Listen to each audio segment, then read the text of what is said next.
আসসালামু আলাইকুম রহমতুল্লাহ। Welcome to সহজ স্কিল। আজকের এই সেশনে আমি আপনাদের সাথে আছি নাজমুল হাসান আশেকি। আজকে আমরা শিখব কিভাবে একটি অক্টাল সংখ্যাকে বাইনারিতে রূপান্তর করা যায়। সো অক্টালের ভিত্তি বা বেজ হচ্ছে 8, অর্থাৎ এর বিট হচ্ছে 3, অর্থাৎ অক্টালের প্রত্যেকটি সংখ্যার সর্বোচ্চ বিট হচ্ছে 3টি।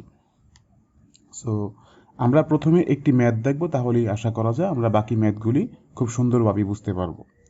সো ঠিক আমাদের এখানে একটি কোশ্চেন দেওয়া আছে 56.47। সো আমরা এই কোশ্চেনটিকে লিখলাম, অর্থাৎ এইটি অক্টালে আছে, এটিকে আমাদের বাইনারিতে রূপান্তর করা লাগবে। সো এই সংখ্যাটির বাইনারিতে রূপান্তর করার জন্য এখানের প্রত্যেকটি সংখ্যার ইন্ডিভিজুয়াল বাইনারি বের করা লাগবে, অর্থাৎ 5-এর বাইনারি, 6-এর বাইনারি, 7-এর বাইনারি, 4-এর বাইনারি। তাহলে আমরা এই সংখ্যাগুলির বাইনারি খুব ইজিলি শর্টকাট ট্রিকে আমরা বের করতে পারি। সো এর জন্য যেহেতু অক্টালের বিট হচ্ছে 3টি, এই কারণে আমরা এখানে 3টি বিটের জন্য লিখব 1 to 4, অর্থাৎ 3টি বিটের জন্য এই 4টি আনাফ। তাহলে খেয়াল করুন যে ফার্স্টে হচ্ছে 5, অর্থাৎ 5-এর জন্য আমাদের কোন কোন সংখ্যা প্রয়োজন। 5-এর জন্য আমাদের 4 প্রয়োজন, 1 প্রয়োজন, অর্থাৎ যেই সংখ্যাগুলি প্রয়োজন হবে আমরা সেই সংখ্যাগুলির জন্য 1 দিব। তারপর যেই সংখ্যাগুলো আমাদের প্রয়োজন নাই সেগুলোর জন্য 0, অর্থাৎ 4 এবং 1 প্রয়োজন 5 মিলানোর জন্য, অর্থাৎ 4-এর পরিবর্তে 1 এবং 1-এর জন্য 1, আর 2টা প্রয়োজন হয় না, যার কারণে আমরা দিলাম 0, অর্থাৎ 5-এর বাইনারি হচ্ছে আমাদের 101।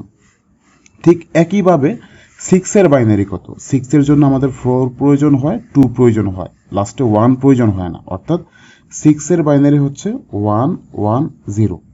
সো আমরা 5-এর বাইনারি বের করলাম, 6-এর বাইনারি বের করলাম, তারপর আমাদের একটা ফ্লোটিং পয়েন্ট আছে, অর্থাৎ রেডিক্স পয়েন্ট আছে, আমরা এই জন্য একটা পয়েন্ট দিয়ে দিলাম। তারপর 4-এর বাইনারি। তাহলে চিন্তা করুন 4-এর বাইনারি কত হবে। 4-এর জন্য শুধুমাত্র 4টাই প্রয়োজন, বাকিগুলি আমাদের প্রয়োজন নেই, অর্থাৎ বাকিগুলি 0। এই কারণে আমি 100। আচ্ছা, তারপর সর্বশেষ হচ্ছে আমাদের 7-এর বাইনারি কত, অর্থাৎ 7-এর বাইনারি হচ্ছে 421, অর্থাৎ 4-এ 2-এ 6, 6-এ 7, অর্থাৎ সবগুলি সংখ্যার প্রয়োজন হচ্ছে, যার কারণে আমরা প্রত্যেকটা জায়গায় 1 দিয়ে দিলাম। সো আমরা প্রত্যেকটা সংখ্যার 3 বিটের বাইনারি বের করলাম, তাহলে এইটাই হচ্ছে আমার অক্টাল সংখ্যা, অর্থাৎ 56.47-এর অক্টাল হচ্ছে এইটা। সো আমরা ফাইনালি লিখতে পারি 56.478 is equal to 10111010011। সো এটা হচ্ছে আমাদের বাইনারি। That's it. তাহলে আমাদের ম্যাথ শেষ। সো আজকের মতো এ পর্যন্তই। আশা করি কীভাবে অক্টাল থেকে বাইনারিতে রূপান্তর করতে হয় বুঝতেই পারছেন। যদি কারো কোনো প্রবলেম থাকে আমাদের কমেন্ট সেকশনে অবশ্যই জানাবেন। ইনশাআল্লাহ পরবর্তী পর্বে আবারও দেখা হচ্ছে। সেই পর্যন্ত ভালো থাকুন, সুস্থ থাকুন, এই কামনায় বিদায় নিচ্ছি। আসসালামু আলাইকুম রহমতুল্লাহ।